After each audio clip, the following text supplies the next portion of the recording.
Hola, soy Farri Correa y bueno, tengo que dar una clase de trastornos de la hipófisis. También voy a hacer mención a dos trastornos hipotalámicos que me parece importante nombrarlos. Así que bueno, empezamos. Bueno, primero hacer mención a unas cuestiones fisioanatómicas. Bueno, que es en la adenohipófisis hay 5 tipos de células y estas 5 tipos de células secretan 6 hormonas distintas. Están las células somatotróficas que van a ser las encargadas de liberar la hormona del crecimiento, las corticotróficas, la ACTH, las gonadotróficas, la luteinizante y folículo estimulante, las lactotróficas, la prolactina y las tirotróficas, la TSH. Después, la hormona antidiurética y la oxitocina se produce en los núcleos del hipotálamo y se almacena en la parte posterior de la hipófisis. En el hipotálamo, los factores hipotalámicos actúan ejerciendo un control de la sección hormonal en el eje hipofisiario, y esta regulación es estimuladora para todas las hormonas que nombramos antes, a excepción de la prolactina, en el cual predomina el tono inhibitorio de la dopamina. Hay un dibujito que más o menos grafica todo lo que estuve contando. Acá hay un listado de las patologías hipofisiarias las cuales voy a desarrollar. Y a lo último voy a mencionar dos patologías hipotalámicas que me parecen importantes, sobre todo en el internado: diabetes insípida y el CIJAD, que bueno, no me parecía dejarlos afuera de esta clase, así que voy a hacer una mención.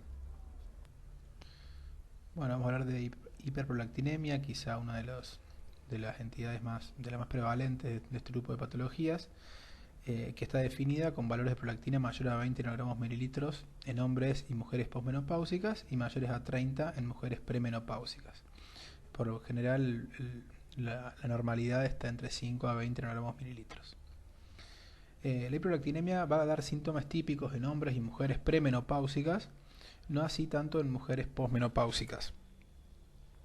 En las mujeres premenopáusicas puede dar síntomas propios del hipogonadismo, como infertilidad, oligomenorrea, amenorrea, que estas amenorreas son el 10 al 20% de todas las causas de amenorrea en las mujeres. Densidad ósea disminuida en columna y antebrazo, y galactorrea en unos pocos casos. En los hombres va a causar hipogonadismo hipogonadotropio con disminución de la libido, infertilidad, ginecomastia y también galactorrea, que es raro.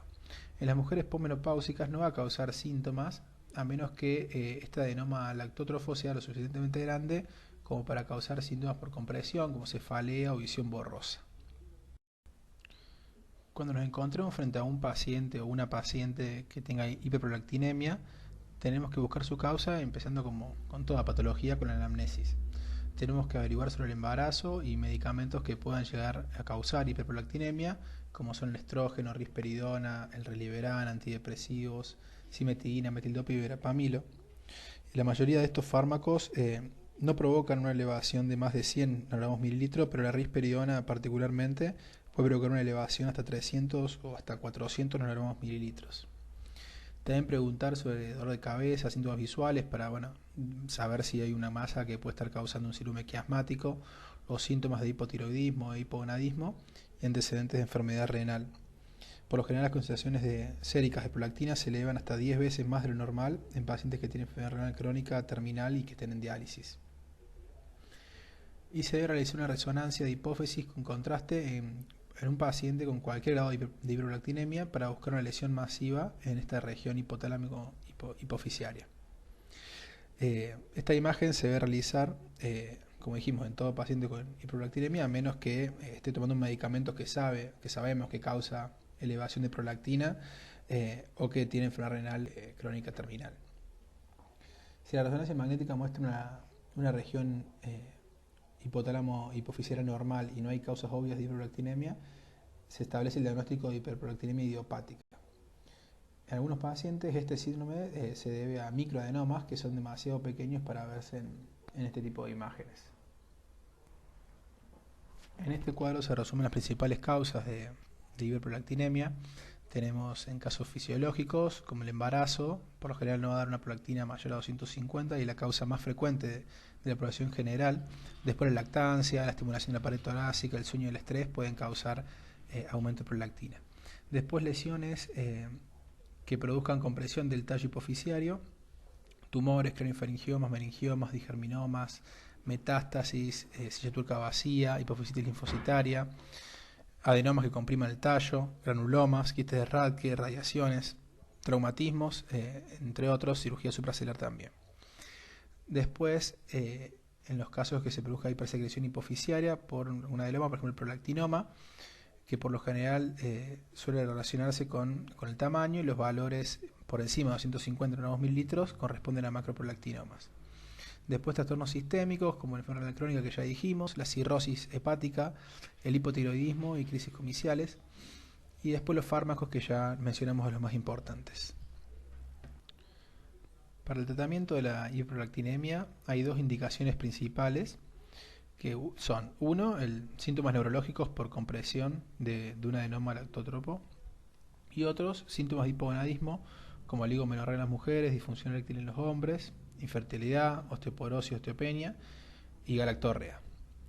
Otra tercera indicación es que en aquellas mujeres con hiperprolactinemia leve y que tengan ciclos normales y que estén tratando de concebir, ya que puede tener una disfunción sutil de la fase lútea. Por regla general, un macroprolactinoma siempre va a tener que ser tratado.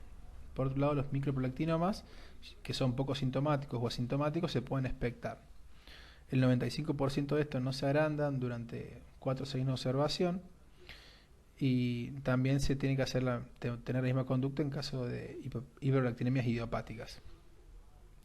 En aquellos casos que sean secundarios a fármacos, si son asintomáticos, pueden ser expectados, y si presentan síntomas hay que resacar el fármaco.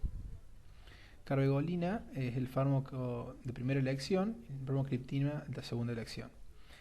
Y el tratamiento quirúrgico está indicado para aquellos casos que tengan síntomas neurológicos persistentes o que haya intolerancia a los fármacos que mencioné recién. Luego, una cirugía pueden recidivar entre un 50 y el 80% de los casos, pueden necesitar tratamiento prolongado con estos agonistas dopaminérgicos en el postquirúrgico.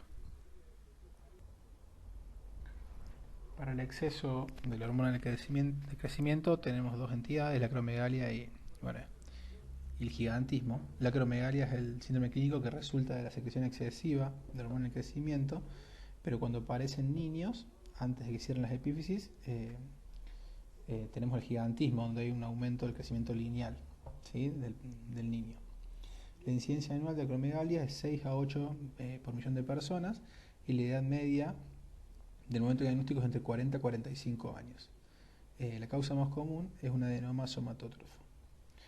Estos adenomas representan aproximadamente un tercio de los adenomas hipofisiarios secretores de hormonas. Bueno, y acá se resumen otras causas distintas a los adenomas secretores de hormona del crecimiento. Lo dejo para que lo repasen si les interesa.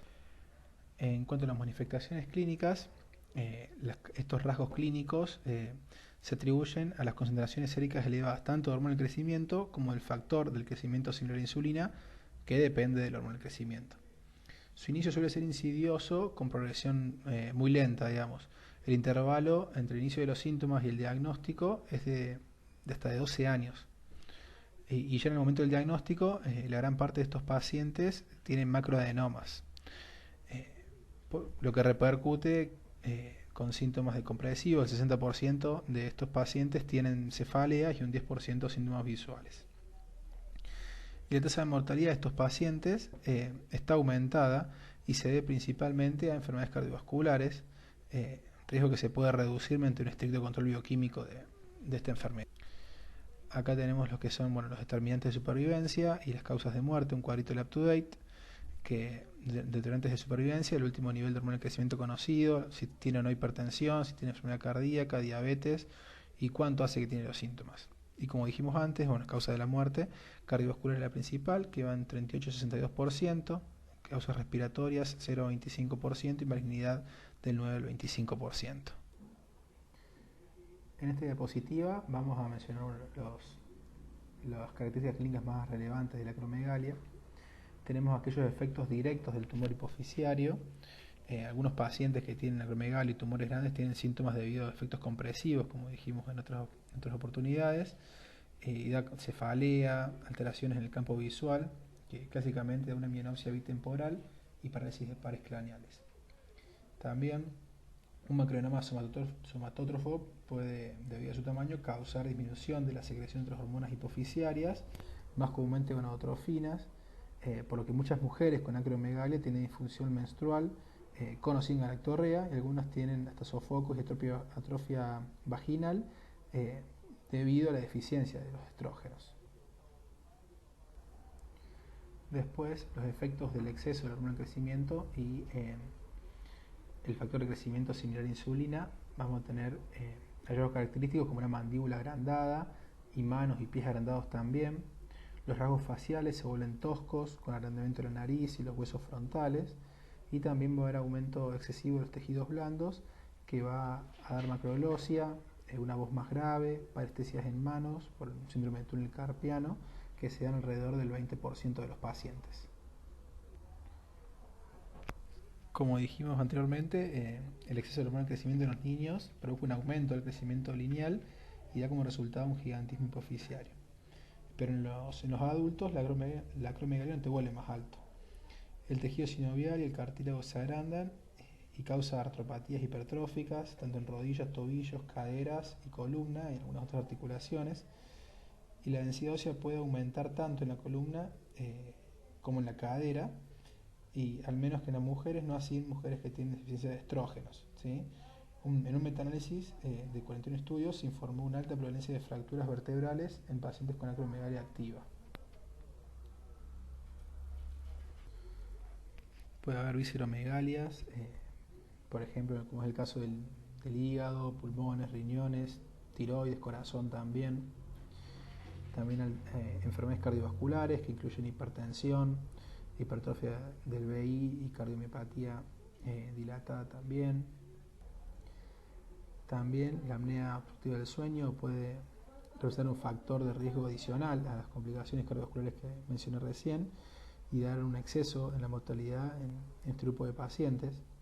La macroglosia y el agrandamiento de los tejidos blandos de la faringe y la laringe hacen que se produzca esta apnea del sueño en aproximadamente 50% de los pacientes con acromegalia.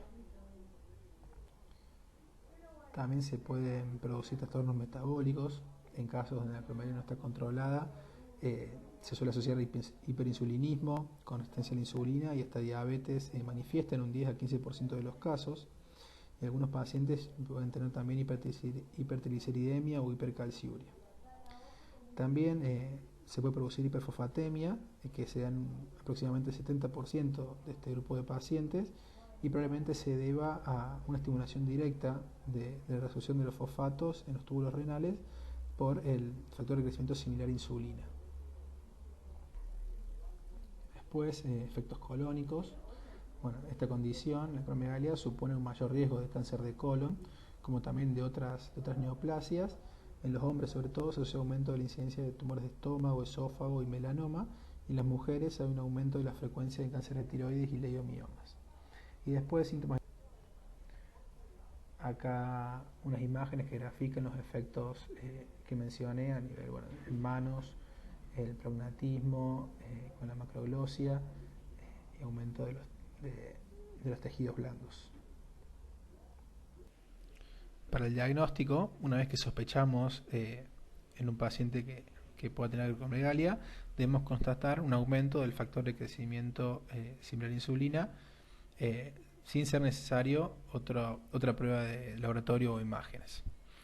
Después hay pruebas dinámicas, como la prueba de la tolerancia oral de la glucosa, en donde en personas normales la concentración sérica de hormona de crecimiento cae a 1 gramo mililitro o menos después de las 2 horas de ingestión de 75 gramos de glucosa, y por el contrario, los valores post-glucosa son superiores a 2 nanogramos en más del 85% de los pacientes con acromegalia. Una vez que su objetivo este aumento de la hormona de crecimiento, lo que sigue es una resonancia de hipófisis para localizar el probable adenoma. Y para el tratamiento, la cirugía transfenoidal es el tratamiento de elección y tiene una tasa de curación del 40% en los macroadenomas y un 90% en los microadenomas.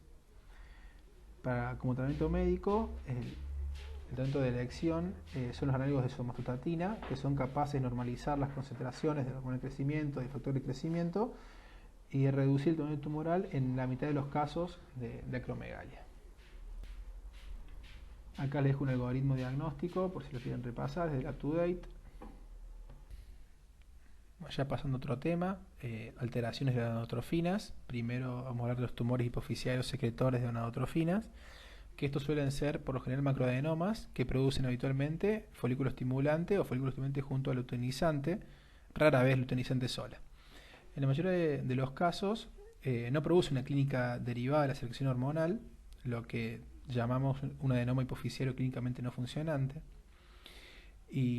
pero tenemos que tener en cuenta que más del 80% de los macroadenomas hipoficiarios no funcionantes son en realidad gonadotropinomas y producen clínica por efecto de masa, si es que producen clínica. El tratamiento de los macroadenomas productores de gonadotrofinas es similar a de los otros adenomas que no funcionantes, con cirugía, radioterapia o ambas. Ya más adelante vamos a hablar más detalladamente de estos adenomas. Siguiendo con el trastorno de las gonadotrofinas, vamos a hablar del hipogonadismo hipogonadotrófico o central en el hombre, en donde vamos a tener valores séricos bajos de testosterona que se acompañan de valores bajos también de folículo estimulante y luteinizante. El hipogonadismo en el hombre se refiere a una disminución en una o ambas de las dos funciones principales de los testículos, que son la producción de esperma y la producción de testosterona. Estas anomalías pueden ser resultado o de una enfermedad de los testículos, lo que sería el hipogonadismo primario, o una enfermedad de la pituitaria o del hipotálamo, que sería el hipogonadismo secundario. La distinción entre estos dos trastornos se hace midiendo la concentración sérica de LH y FSH. El paciente tiene hipogonadismo primario si su concentración sérica de testosterona y o recuento de espermatozoides son bajos y sus concentraciones séricas de LH y FSH son altas. Y el paciente tiene hipogonadismo secundario si su concentración sérica de testosterona y o el recuento de espermatozoides son bajos y sus concentraciones séricas de LH y FSH no están elevadas. Bueno, acá hay un cuadrito comparativo que dice entre el hipogonadismo primario y secundario. En el primario hay una mayor disminución en la producción de esperma que en la de testosterona. En cambio, en el secundario, las disminuciones son similares tanto de esperma como de testosterona. Y en el primario hay una mayor probabilidad de ginecomastia, probablemente porque las concentraciones séricas de FSH y LH estimulan la aromatasa testicular para que aumenten la conversión de testosterona en estradiol. Dentro de las causas, sabemos que el déficit de las gonadotrofinas puede ser congénito o adquirido. Entre los trastornos hereditarios, entre los síndromes congénitos, tenemos el síndrome de Prader-Willi, en los que el hipogonadismo hipogonadotrófico se asocia también con retraso mental y otras anomalías, incluida la obesidad, que es bien característica. Después tenemos el síndrome de Kallmann o hipogonadismo hipogonadotrófico idiopático, que se debe a un déficit aislado de las gonadotrofinas por un defecto en la síntesis o liberación de la hormona liberadora de gonadotrofinas. Este síndrome de Kallmann frecuentemente implica anosmia o hiposmia, hipotrofia testicular, criptorquidia y malformaciones renales. Acá los valores de LH y FSH y testosterona son bajos y no responden a un estímulo con hormona liberadora de gonadotrofina. Después, dentro de las causas por déficit adquirido por supresión de gonadotrofinas, encontramos la hiperprolactinemia, uso de análogos de liberadores de gonadotrofina en caso de tratamiento de cáncer de próstata, uso de esteroides gonadales, en donde las altas dosis de andrógenos que toman los atletas provocan una supresión de gonadotrofinas después de la interrupción y hace que durante muchos meses y durante este tiempo el hombre esté hipogonadista. También otros casos, tratamientos crónicos con corticoides, uso de opiáceos, enfermedades críticas, varias enfermedades crónicas y sistémicas como cirrosis, enfermedad crónica, EPOC, diabetes, también anorexia y obesidad. Como dijimos recién, cualquier enfermedad crítica como una cirugía, un infarto de miocardio o un traumatismo de cráneo puede causar hipogonadismo hipogonadotrófico. Un estudio de 35 hombres críticamente enfermos, encontró que la concentración sérica de testosterona cayó entre un 43 y 58% en los primeros días después del inicio de la enfermedad crítica. Y un estudio posterior de 59 hombres con enfermedad crítica demostró que el grado de hipogonadismo estaba directamente relacionado con la gravedad de la enfermedad y que el hipogonadismo se resolvió cuando los pacientes se recuperaron de esta enfermedad. Y por último, también encontramos déficit por daño directo a las células gonadótrofas por tumores benignos o malignos, enfermedades infiltrativas, como pueden ser la sarcoidosis y la histiocytosis, también por infecciones, como el caso del meningococo, o también por apoplejía hipoficiaria. Acá tenemos un cuadro que resume las principales causas de hipogonadismo secundario del UpToDate para repasar. Acá, las características típicas de un Prader-Willi. Acá vemos el clásico gordito sindrómico con todas sus características, con incapacidad intelectual leve o moderada, desarrollo físico deficiente, con ese hambre constante de alimentos que hace que justamente aumente de peso rápidamente, órganos sexuales subdesarrollados, trastornos del sueño y retraso de desarrollo motor. En cuanto al tratamiento, si el paciente varón no desea la fertilidad, la testosterona es el tratamiento de elección, la primera línea, y aquellos pacientes que tengan déficit de hormona liberadora de gonadotrofinas pueden alcanzar la fertilidad mediante también análogos que pueden ser administrados mediante una bomba de difusión subcutánea. Y si el trastorno es hipoficiario, va a ser necesario administrar FSH y LDH. En cuanto a las alteraciones de ACTH, tanto la enfermedad de Cushing como la insuficiencia suprarrenal secundaria de déficit de ACTH van a ser temas de la clase del Santi y Reina, de trastornos de las glándulas suprarrenales, así que no voy a ahondar mucho en eso. Solamente mencionar el síndrome de Nelson, que es un tumor que va a dar exceso de corticotrofina. Este tumor hipoficiario va a producir STH y estaba descrito antiguamente en aquellos pacientes que fueron sometidos a la exéresis de las suprarrenales bilateral previamente como tratamiento de la enfermedad de Cushing. Tienen un comportamiento agresivo con tendencia a invadir estructuras adyacentes y niveles muy elevados de STH que producen hiperpigmentación. Pero actualmente no se lo suele encontrar mucho. Ahora ya hablando de las alteraciones de la TSH, primero vamos a hablar de hipotiroidismo central, que en realidad no es lo más común. La inmensa mayoría de los hipotiroidismos se deben a enfermedades de la propia glándula tiroides, y el hipotiroidismo central se refiere a la deficiencia de la hormona tiroidea debido a un trastorno de la hipófisis, el hipotálamo o la circulación portal hipotalámica hipoficiaria, lo que da una disminución de la TSH, hormona liberadora de tirotrofina o de ambas. Como dijimos, es una causa rara de hipotiroidismo y se da entre 1 a 20 cada 80.000 en una población general. Por lo general se deben a las mismas causas que a las que produce el hipopituitarismo, y los pacientes con hipotiroidismo central suelen tener otras deficiencias de hormonas hipoficiarias.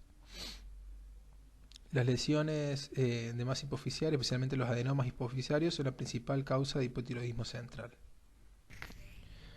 La clínica de un hipotiroidismo central por lo general es similar que la del hipotiroidismo primario, aunque a veces la verdad que es más leve. Los síntomas comunes incluyen también fatiga, intolerancia al frío, calambres, dolor de cabeza y aumento de peso. El bocio no es un hallazgo típico de este tipo de hipotiroidismos, y la mayoría tienen deficiencias coexistentes con otras hormonas hipoficiarias, aunque también puede ser que sea una deficiencia aislada de TSH.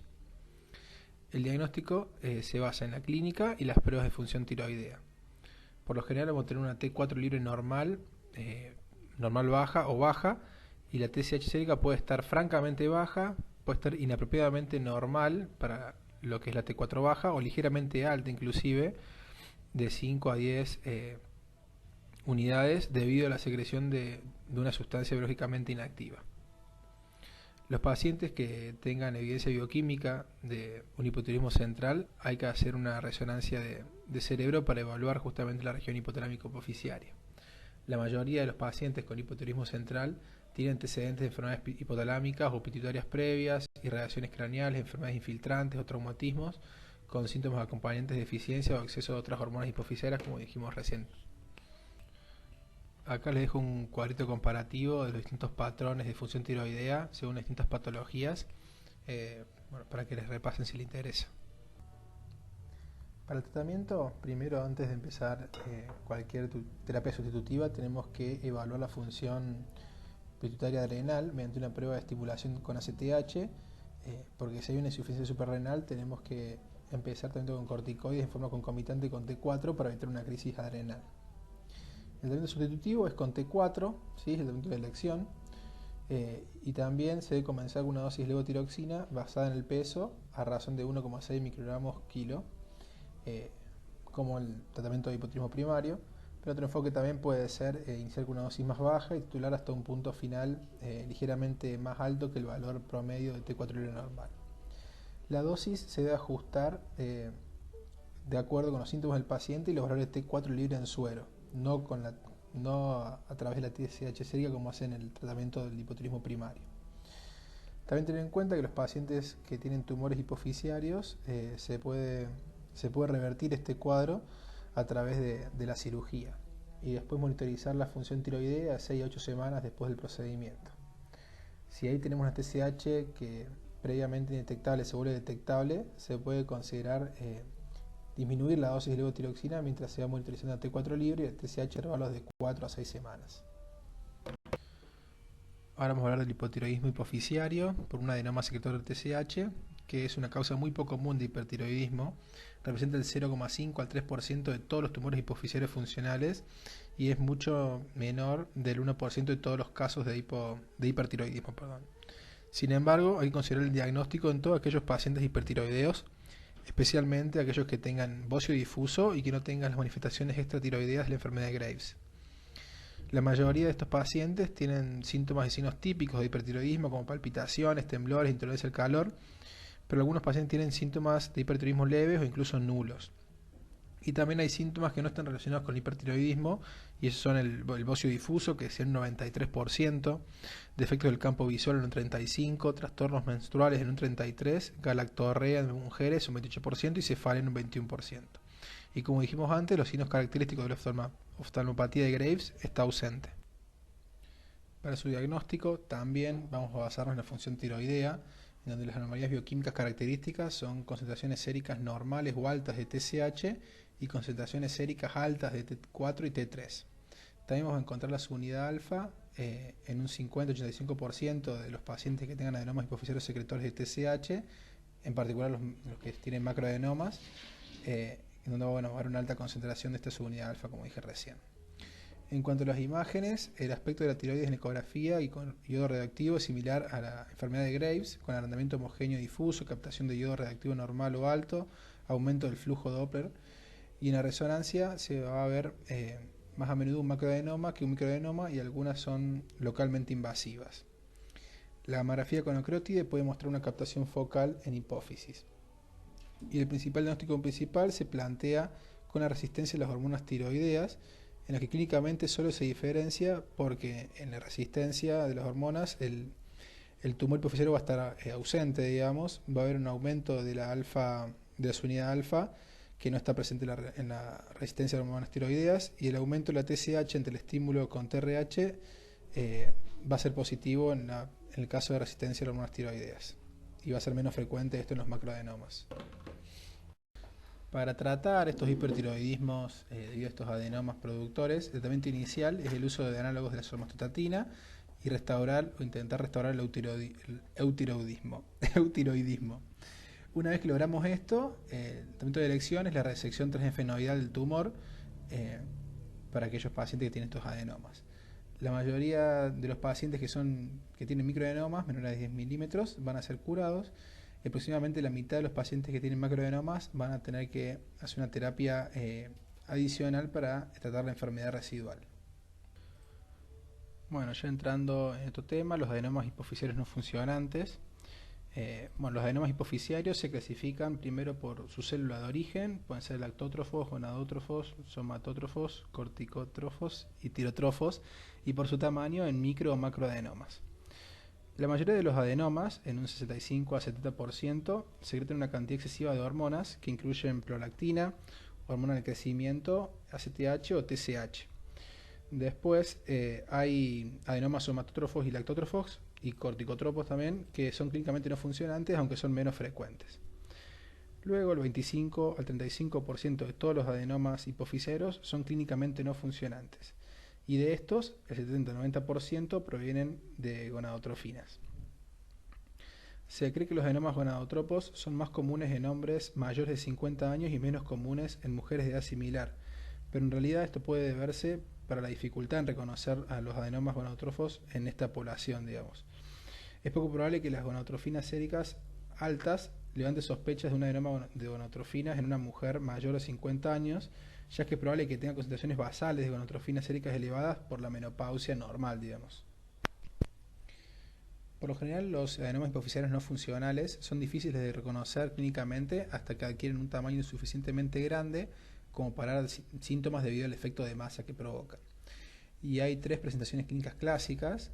Una son la presentación de síntomas neurológicos con alteraciones visuales y menos comúnmente cefalea. Estos síntomas visuales son causados por la extensión supracelular del adenoma que comprime el quiasma óptico. El tipo más común de discapacidad visual es la pérdida del campo visual, típicamente en los campos temporales. La agudeza visual se va a disminuir cuando el quiasma óptico se comprime más severamente. Y por lo general, estos déficits visuales tienen un inicio tan gradual que muchos pacientes no buscan una consulta oftalmológica durante meses o incluso años desde el inicio, desde la presentación de estos síntomas. Otra forma de presentación es el incidentaloma, en donde vamos a tener una masa pituitaria que se descubre como un hallazgo incidental a través de una imagen de cerebro que se pidió por distintos motivos que no tienen que ver con la enfermedad de la hipófisis. Y la otra forma de presentación es la hipofunción pituitaria, debido a la compresión del tejido hipofisiario normal por el adenoma. Por lo general, los pacientes que tienen síntomas neurológicos, cuando le preguntamos detenidamente, reconocen distintos síntomas de deficiencias hormonales hipofisiarias. Sin embargo, estos síntomas tienden a ser inespecíficos, como fatiga, letargo, y no suelen ser el motivo por el cual el paciente busca atención médica. La deficiencia hormonal clínica más común es la secreción alterada de gonadotrofinas, que resulta en un hipogonadismo. Bueno, acá vamos a describir brevemente cómo es el abordaje general de un paciente con una masa celular. Inicialmente tenemos que tener una sospecha diagnóstica, tenemos que tener presente que cualquier anomalía visual u otro síntoma neurológico pueden representar una masa celular, digamos. Hay que tener presente los síntomas de hipogonadismo en hombres, que son fatiga, disminución de la libido, disfunción eréctil, y en mujeres la menorrea o la oligomenorrea. Tenemos que confirmar la presencia de esta masa hipoficiaria mediante una resonancia con gadolinio y realizar las pruebas de campo visual y de agudeza visual en todos aquellos pacientes que tengan masas celulares mayores de 1 centímetro con elevación del quiasma óptico, incluidos aquellos que niegan síntomas visuales. Y después vamos a hacer las pruebas hormonales, en donde se debe evaluar la función hormonal hipotalámica hipoficiaria, tanto en hiper como hipofunción, siempre que tengamos una masa de más de 1 centímetro. Para evaluar hipersecreción, para leuterizante, FSH y su unidad alfa, en caso de que sea gonadotropo, medir prolactina, en caso de que sea lactótropo, medir factor de crecimiento similar a insulina, en caso de que sea un adenoma somatótropo, ACTH plasmático y cortisol libre en orina de 24 horas, en caso de un adenoma productor ACTH, corticotropo. Y para hipofunción, vamos a pedir cortisol libre de las 8 de la mañana, T4, testosterona en hombres y estradiol en mujeres, premenopausia con amenorrea. Acá, bueno, vamos a una imagen de una resonancia con gadolinio, en donde, bueno, vemos la masa pituitaria. Acá también el ejemplo de una campimetría con himenopsia bitemporal secundaria a un macroadenoma hipofisiario. En cuanto al tratamiento, una vez que identificamos esta masa pituitaria, se tiene que instituir de forma inmediata en aquellos pacientes que tengan problemas de visión, y hay que considerarlos para aquellos pacientes que tengan algo de riesgo de pérdida de visión. ¿Qué sería eso? Que tenga una extensión supracelular marcada. La terapia de primera línea es la cirugía transesfenoidal. Si no hay tejido de adenoma residual o es poco discernible en resonancia después de la cirugía, el paciente debe ser monitorizado por imágenes y hormonalmente cada 6 meses. Si hay una cantidad considerable de tejido adenomatoso residual, hay que hacer radioterapia. La monitorización a largo plazo es necesario porque el riesgo de que el adenoma vuelva a crecer es significativo, especialmente después de una cirugía, tratamiento quirúrgico solamente, digamos, sin radioterapia. En muchos pacientes incluso se requiere un tratamiento de por vida por las deficiencias de hormonas hipofisiarias que quedan como secuela. Acá, bueno, dejo un algoritmo para el tratamiento de adenomas hipofisiarios. Ahí remarco lo que se hace en el caso del tema que recién hablamos, de los clínicamente no funcionantes. Bueno, ya pasamos al último tema de trastornos hipofisarios, perdón. Ahora vamos a hablar de hipopituitarismo, que se refiere a la disminución de la secreción de las hormonas hipofisarias, que puede resultar en enfermedades de la glándula pituitaria o también del hipotálamo. En un estudio que comprendió dos encuestas transversales en 1992 y 1999, de más de 146.000 adultos en el norte de España, la prevalencia del hipopituitarismo fue de 29 cada 100.000 en la primera encuesta y 45,5 cada 100.000 en la segunda. Un estudio de 773 adultos con hipopituitarismo encontró como la siguiente distribución de etiologías. Están las causas no tumorales en un 50%, tumores hipofisarios en un 43,6% y extrapituitarios en un 7,2%. Ahora vamos a evaluar una por una las causas de esta entidad y sus diferentes características clínicas. Primero, dentro de los trastornos hipotalámicos, en realidad cualquier enfermedad que afecte el hipotálamo puede afectar la secreción de una o más hormonas hipotalámicas que van a influir después en la secreción de las hormonas hipofisarias correspondientes.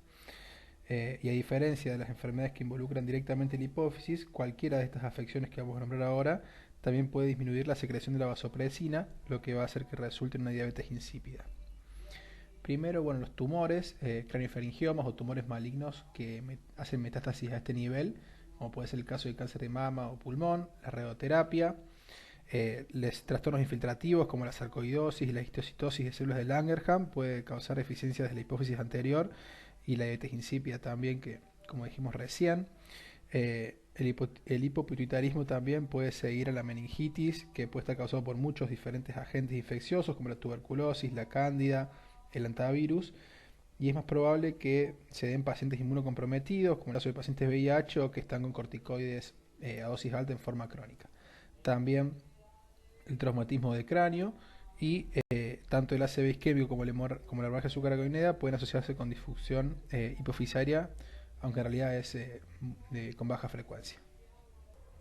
Bueno, dentro de los trastornos pituitarios tenemos los macroadenomas, que entre lesiones de masa, estos adenomas hipofisarios se asocian más comúnmente a hipopituitarismo, sobre todo los que son clínicamente no funcionantes. También la cirugía hipofisiaria, si se extirpa sin querer suficientemente tejido normal, va a provocar hipopituitarismo y en consecuencia la función hipofisiaria puede mejorar o empeorar posteriormente. Y también la radiación hipofisiaria, la radiación de un adenoma hipofisiario que generalmente para prevenir el recrecimiento de tejido residual luego de una cirugía expone la hipófisis no adenomatosa a la misma radiación. Después tenemos la hemocromatosis hereditaria, que se produce el depósito de hierro en las células pituitarias. La deficiencia de gonotrofina es la anomalía endocrina más común. Las flebotomías repetidas para eliminar el hierro pueden prevenir la deficiencia de esta hormona. Después tenemos la hipofisitis en sus distintas variantes histológicas, linfocítica, granulomatosa, plasmocítica y xantomatosa, que bueno, vamos a describir brevemente a continuación. Bueno, primero vamos a hablar de la hipofisitis linfocítica, que es la forma más común de hipofisitis y su causa suele ser desconocida. Se caracteriza por la infiltración linfocítica y agrandamiento de la hipófisis, a la que le sigue la destrucción de las células pituitarias. Se suele dar al final del embarazo o en el puerperio y se sugiere que puede tener una etiología autoinmune. Los pacientes por lo general suelen quejarse de cefaleas y la hipofunción preferencial es de las células secretoras de ACTH y TSH, lo que conduce a una insuficiencia suprarrenal e hipotiroidismo. A su vez, el hipogonadismo fue más común en un estudio que se hizo recientemente y también pueden producirse diabetes insípida, hiperprolactinemia, exceso de hormona en crecimiento y tiroiditis autoinmune asociada. En la resonancia se suele revelar características de una masa hipofisaria que imiten un adenoma. La evolución natural suele implicar una atrofia hipofisiaria progresiva con sustitución del tejido hipofisiario por fibrosis. Sin embargo, se puede producir una recuperación espontánea, al menos en forma parcial, de la función de la hipófisis anterior y posterior. Algunos pacientes pueden presentar reducción de la masa con pulsos de esteroides, lo que también refuerza un poco la teoría de que tiene una etiología autoinmune. Bueno, también tenemos otras hipofisitis menos frecuentes, como la granulomatosa, que es la infiltración de histiocitos y células gigantes. A veces, por lo general, acompaña a una enfermedad granulomatosa sistémica conocida, como la granulomatosis de Wegener o la tuberculosis, y también se ha notificado luego el tratamiento para la hepatitis C con interferón alfa y ribavirina, pero la causa en realidad se desconoce. Después tenemos la hipofisitis plasmocítica, que está asociada a IgG4. Se caracteriza por la infiltración de células plasmáticas que producen inmunoglobulina G4. La infiltración de la hipófisis a menudo se asocia a infiltración de otros órganos, por ejemplo el páncreas. Y por último, la hipofisitis matosa, que es la forma más rara de hipofisitis y se caracteriza histológicamente por la infiltración de histiocitos espumosos. Otra causa de hipopituitarismo de origen hipotalámico puede ser el infarto hipofisario, lo que conocemos como el síndrome de Sheehan, que es el infarto de la glándula pituitaria después de una hemorragia postparto. Por lo general, el retraso diagnóstico medio es de 19 años, probablemente relacionado con un alto porcentaje de mujeres que presentan síntomas inespecíficos. Dentro de sus características clínicas, tenemos que el antecedente de la hemorragia postparto, que esta hemorragia debe ser tan grave que causa hipotensión y requiera múltiples transfusiones durante la internación. Y este cuadro, cuando es grave, presenta letargo, anorexia, pérdida de peso e incapacidad para lactar durante los primeros días o semanas después del parto. Y en casos menos severos, falla la lactancia postparto y falla para reanudar la menstruación en las semanas y meses posteriores al parto. Y en los casos leves, puede haber un posible retraso en el reconocimiento durante muchos años después del evento, lo que se traduce con el retraso diagnóstico medio de 19 años. El tratamiento también es similar al resto de las causas de hipopituitarismo. Otra causa de hipopituitarismo es la apoplejía hipofisaria, que es la hemorragia repentina en la glándula pituitaria, que en su presentación más grave causa la aparición repentina de un dolor de cabeza insoportable, diplopía, debido a la presión sobre los nervios oculomotores e hipopituitarismo. Puede ocurrir todas las deficiencias hormonales hipofisiarias, pero la aparición repentina de ACTH y por lo tanto deficiencia de cortisol es la más grave, por lo que puede dar hipotensión potencialmente mortal. La descompresión quirúrgica de la hipófisis se realiza a menudo en casos con deterioro grave y progresivo de la visión o síntomas neurológicos. Ambos problemas pueden mejorar espontáneamente a medida que la sangre se reabsorbe en el transcurso de semanas o meses después del evento. Después, otras causas pueden ser infección, absceso hipoficiario, trastornos genéticos o el síndrome de interrupción del tallo hipoficiario, que es un síndrome congénito que se asocia con anomalías en las imágenes con una hipófisis pequeña, tallo agrandado o interrumpido y neurohipófisis ectópica. Bueno, y como última causa que voy a desarrollar de hipopituitarismo, la silla turca vacía, que es una silla turca que no está completamente llena de tejido pituitario. En realidad es una descripción radiológica y no es una condición clínica. Tenemos dos tipos: la secundaria, que asocia la silla turca vacía con una enfermedad identificable de la glándula pituitaria. Por ejemplo, el adenoma hipoficiario, que agranda la silla turca pero luego se extirpa mediante cirugía, radiación o un infarto. Y la primaria es un defecto en el diafragma de la silla turca que cree que permite que la presión del líquido cefalorraquídeo agrande la silla turca. Bueno, y ya pasamos a los últimos dos temas de la clase. Primero diabetes insípida central y después IJAD, que son dos temas que me parecían importantes remarcar, sobre todo por su importancia en el internado. La diabetes insípida central se produce por una disminución de la liberación de la hormona antidiurética, lo que resulta en un grado variable de poliuria. Suelen presentar poliuria, nicturia y, debido a la elevación inicial del sodio sérico y la osmolaridad, polidipsia. Las concentraciones séricas de sodio no tratadas a menudo se encuentran en rango normal alto, que es necesario para proporcionar estimulación continua de la sed para reemplazar las pérdidas de agua por orina. Puede desarrollarse una hipernatremia de moderada a grave cuando la sed disminuye o no se puede expresar, lo que es el caso de lesiones en el sistema nervioso central, en lactantes y niños pequeños o ancianos que no pueden acceder de forma independiente al agua libre, y en el postoperatorio de pacientes con diabetes insípida no reconocida. Los pacientes pueden desarrollar una disminución de la densidad mineral ósea también en la lumbar y cuello femoral, incluso los que son tratados con desmopresina. Dentro de las causas, la más frecuente es la idiopática, que se presenta en un 30-50% de todos los casos, y se asocia con la destrucción de las células secretoras de hormonas de los núcleos hipotalámicos. Se ha sugerido que un proceso autoinmune está involucrado en muchos pacientes.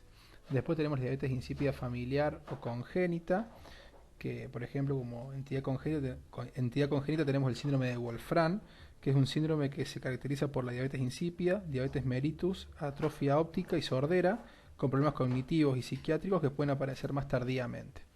Después también otras etiologías como neurocirugía y traumatismo, tumores cerebrales, encefalopatía hipóxica, enfermedades infiltrativas, luego de una corrección de una taquicardia supraventricular y anorexia nerviosa. Ahora entramos en la parte de la evaluación de la hipernatremia, que bueno, debe ser la parte quizá más importante de este tema, que es muy útil, para lo cual es muy útil el conocimiento del volumen urinario y de la osmolaridad urinaria. Y así vamos a tener tres escenarios. El primer escenario, la osmolaridad urinaria baja, menor a 300, donde el paciente posee una diabetes insípida central o nefrogénica. Después, osmolaridad intermedia entre 300 y 600, en donde tenemos que descartar diuresis osmótica. Hay que medir la excreción total de solutos, producto entre osmolaridad urinaria diaria y volumen urinario diario, y su valor normal con una dieta regular es de 600 a 900 milimoles día, donde incluye sodio, potasio, nitritos y urea. Si es mayor a 1000 milimoles día, sugiere un incremento de partículas osmóticamente activas. Si no se comprueba esta diuresis osmótica, hay que evaluar que no tenga diabetes insípida. Y si tenemos una osmolaridad urinaria alta, mayor a 600, la secreción y la respuesta periférica de la hormona antidiurética está intacta. Y entonces esta hipernatremia se puede ver a pérdidas no reemplazadas renales, gastrointestinales, insensibles, etcétera, que provoquen sobrecarga de sodio o un defecto primario de la sed.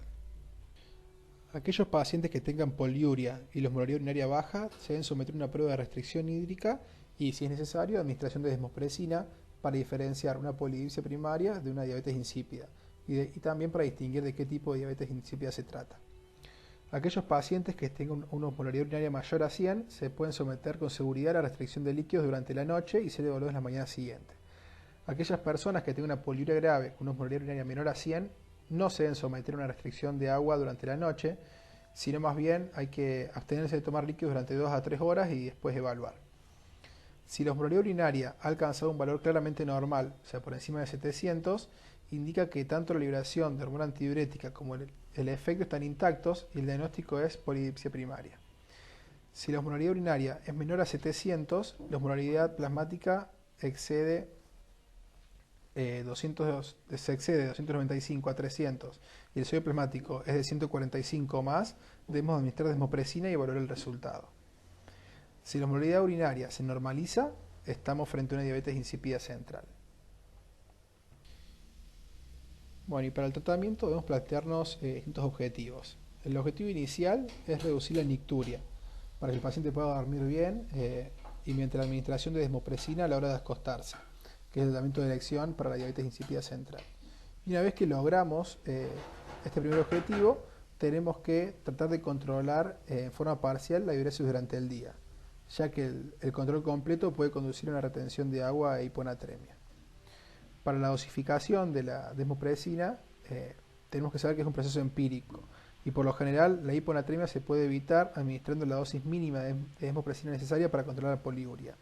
Por lo tanto, la primera dosis, que puede ser por un comprimido de 0,1 a 0,2 miligramos o 5 a 10 microgramos por sol nasal, se administra típicamente a la hora de acostarse, y la cantidad y la necesidad de una dosis diurna están determinados por la eficacia de la dosis vespertina.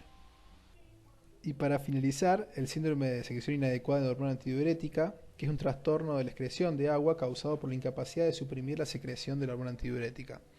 Si la ingesta de agua excede la producción de orina, la retención de agua resultante va a conducir al desarrollo de hiponatremia.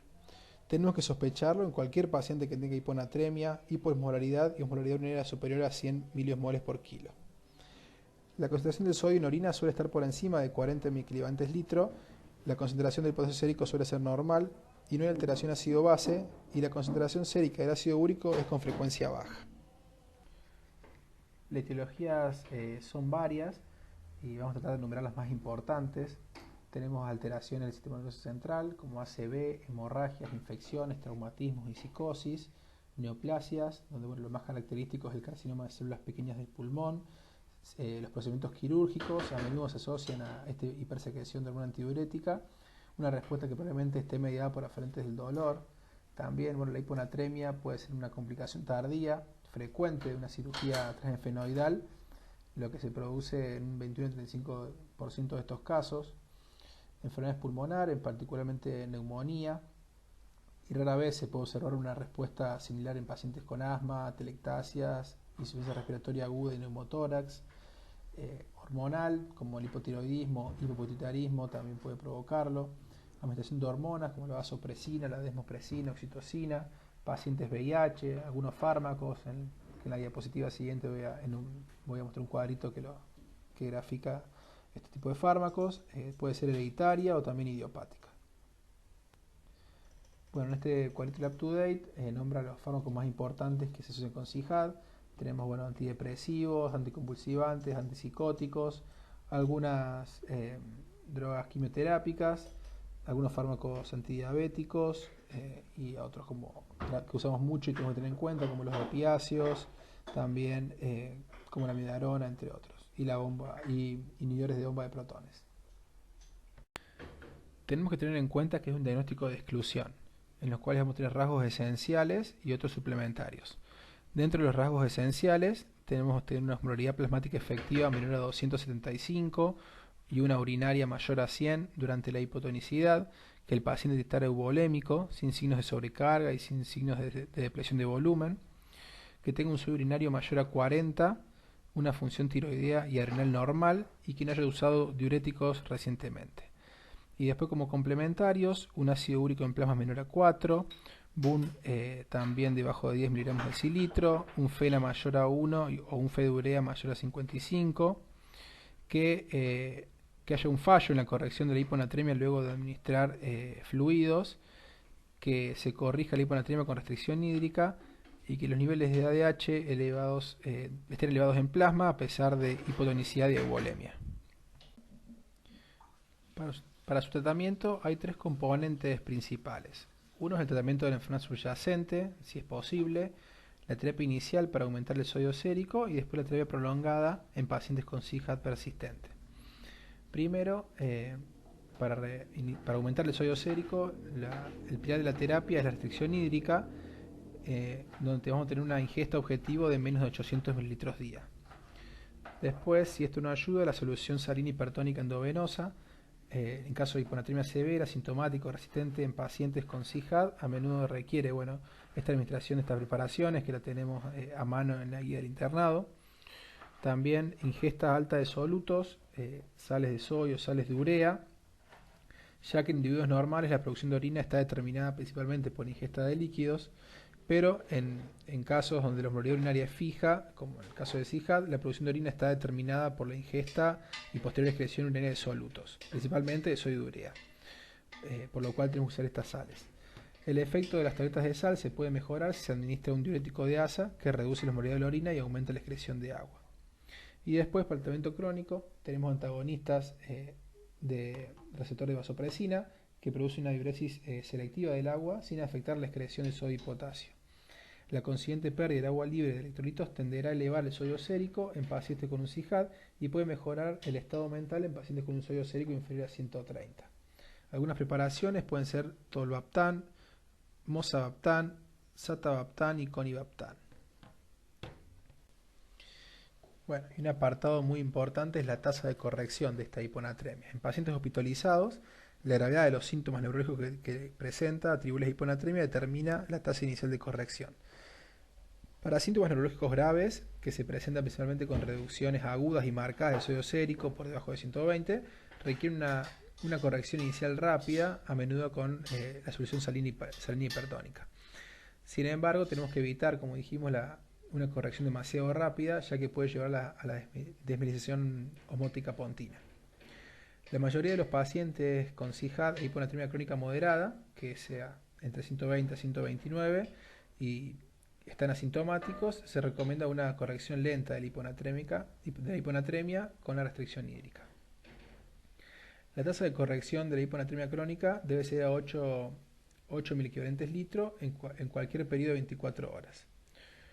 Una tasa inicial de corrección de 4 a 6 miliequivalentes litro en las primeras 2 a 4 horas puede ser beneficiosa en aquellos pacientes que tengan síntomas graves.